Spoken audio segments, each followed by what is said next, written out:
All right, all you roughnecks and all you wild, crazy adventure hero seekers, we're going to talk real quick about the Phantom, and I'm going to show you something new I bought. Again, the Phantom, created by Lee Falk, like over 100 years, well, 1938, 1936, let's say, 90 years ago. This is the Phantom, the ghost who walks, a man who cannot die. And I love the gold key Phantom covers, and they're pretty much all by a guy named George Wilson. The inside art, isn't that fantastic? And when I was a kid, way back in the 70s, these were the books we read. These were the adventure fiction books. There he is on the skull throne. There's Diana, his sweetheart. And there's the first Phantom, the origin of the Phantom. If you can find these books and you're a Phantom fan, or even if you're not, if you like adventure fiction that's not too long and ponderous, take a look at these books. Same guy did the cover art for them. And then there's like some skull throne I got. Who knows? Somebody told me once what series this is from, but it's the Skull Throne, but it's not this guy's Skull Throne. Just last weekend at a Toy Con, I bought this, and it's from Necco, right? Isn't that right? Oh, who cares? There you go. So we're going to take him out because he's going to travel with me and be on my adventures now.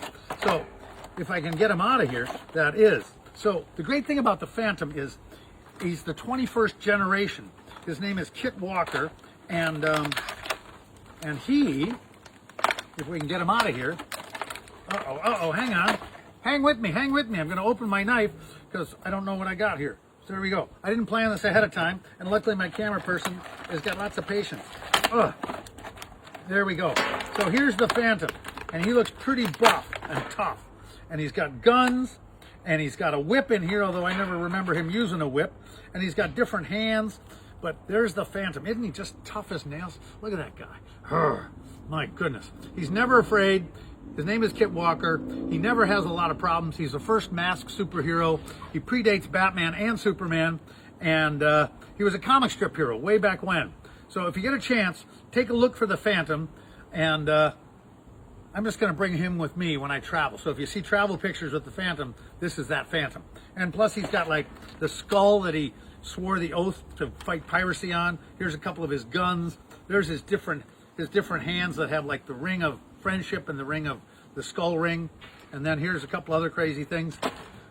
I'm going to let you go, but I just had to tell you. First, let me read you the story of the Phantom. The myth of the ghost who walks began in 1536 when the father of British sailor Christopher Walker was killed during a pirate attack. Swearing an oath on the skull of his father's murderer to fight evil, Christopher became the Phantom, a legacy that would continue for centuries, passing from father to son. Kit Walker, the 21st Phantom, here he is, okay? Lives in Skull Cave with his wife Diana Palmer, two loyal animal companions, the Wolf Devil and the Horse Hero, and Guron, who is like his faithful friend, best friend since boyhood. Anyway, this is based on the King Features, and I just had to get excited about it, and I hope you're excited too. This was all part of a series that King Features guys, you got Mandrake, and Lothar, and Flash Gordon, and Ming the Merciless. But that's me. I love the Phantom, and we can't get enough of them, and this is probably overly long. If you made it this far, get out and get these books, okay? See you later. Bye-bye.